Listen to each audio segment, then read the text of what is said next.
నమస్తే ఆంధ్రప్రభకి స్వాగతం. నేను ప్రియా కౌశిక్.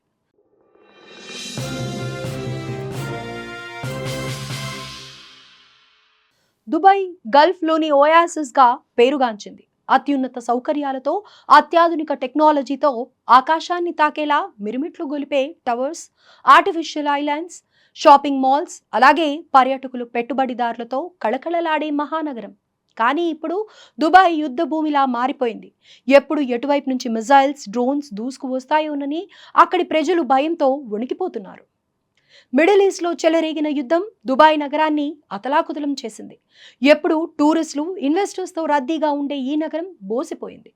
ఇప్పటికే పలు ప్రాంతాల్లో మిజైల్స్, డ్రోన్లతో విరుచుకుపడుతున్న ఇరాన్ తాజాగా ప్రముఖ స్కై లైన్లపై దాడులు చేసింది. దీంతో ఆ ప్రాంతమంతా దట్టమైన పొగ అలుముకోగా స్థానికులు తీవ్ర భయాందోళనకు గురవుతున్నారు. అలాగే దుబాయ్ రోడ్లు సూపర్ కార్లకు చాలా ప్రసిద్ధి చెందాయి. ఎక్కడ ఏ మూలను చూసినా ఆ వివిధ మోడళ్ల కార్లు కనిపించేవి. కానీ ఇప్పుడు ఇరానియన్ డ్రోన్ల దాడుల్లో ధ్వంసమైన శకలాలు మాత్రమే దర్శనమిస్తున్నాయి. యుద్ధం మొదలైనప్పటి నుంచి గల్ఫ్ దేశాలే టార్గెట్గా ఇరాన్ దాడులు చేస్తోంది. ఇందులో భాగంగా దుబాయ్ వరుస దాడులతో దద్దరిల్లుతోంది. సెంట్రల్ దుబాయ్లోని ఒక భవనంపై క్షిపణి శకలాలు పడటంతో భవనం ముందు భాగం స్వల్పంగా దెబ్బతిన్నట్లు తెలుస్తోంది.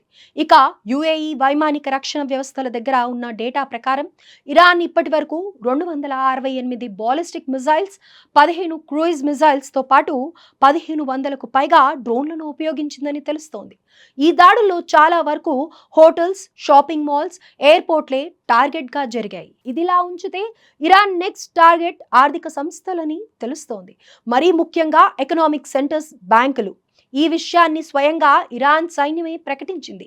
ఏ సంస్థలపై దాడులు చేయాలన్నా దానిపై తమకు ఓ లక్ష్యం ఉందని తెలిపింది.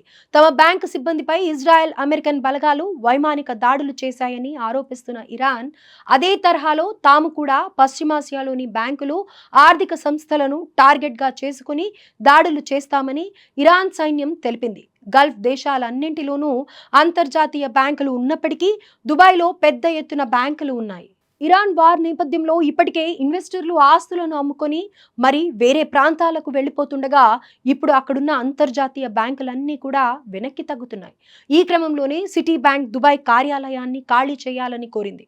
వారంతా వర్క్ ఫ్రం హోమ్ చేయాలని సూచనలు చేసింది. ఇక స్టాండర్డ్ చార్టెడ్ కూడా అదే చేస్తోంది. సిబ్బంది ఆఫీసులకు రావద్దని తెలిపింది. అలాగే హెచ్ఎస్బిసి కూడా దుబాయ్లో ఉన్న బ్యాంక్ శాఖలన్నింటినీ క్లోజ్ చేసింది. నెక్స్ట్ నోటీస్ వచ్చేంత వరకు అవన్నీ టెంపరీగా మూసివేసే ఉంటాయన్నాయి.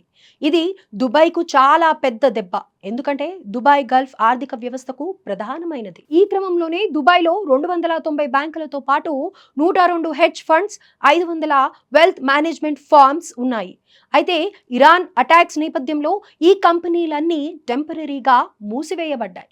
యుద్ధం పూర్తయ్యాక వీరంతా దుబాయ్ని విడిచిపెడితే పరిస్థితి ఏంటనేది ప్రశ్నార్థకంగా మారింది. ఎందుకంటే ఇతర ఎమిరేట్స్ తరహాలో దుబాయ్లో ఎలాంటి చమురు నిల్వలు లేవు. ఆ దేశానికి ఆదాయం ఇతర వనరుల నుంచి వస్తుంది. ఈ మేరకు మనం ఒకసారి దుబాయ్ జీడిపిని చూస్తే ఫైనాన్స్ 12% వాటాను కలిగి ఉంది. కన్స్ట్రక్షన్ 6% కంటే ఎక్కువగా ఉండగా రియల్ ఎస్టేట్ 8%గా ఉంది.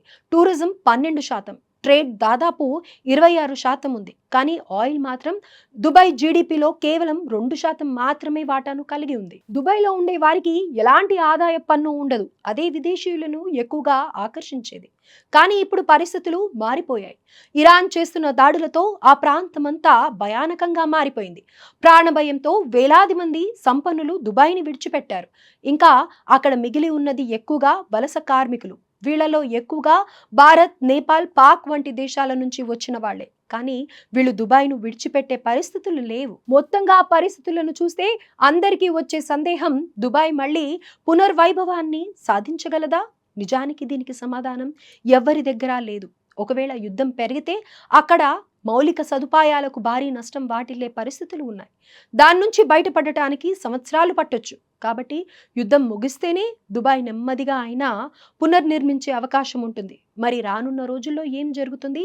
ఇరాన్ యుద్ధం ఆగుతుందా లేదా? దీనివల్ల దుబాయ్ ఇంకా ఎలాంటి నష్టాలను ఎదుర్కోవాల్సి ఉంటుంది అనేది వేచి చూడాల్సి ఉంది.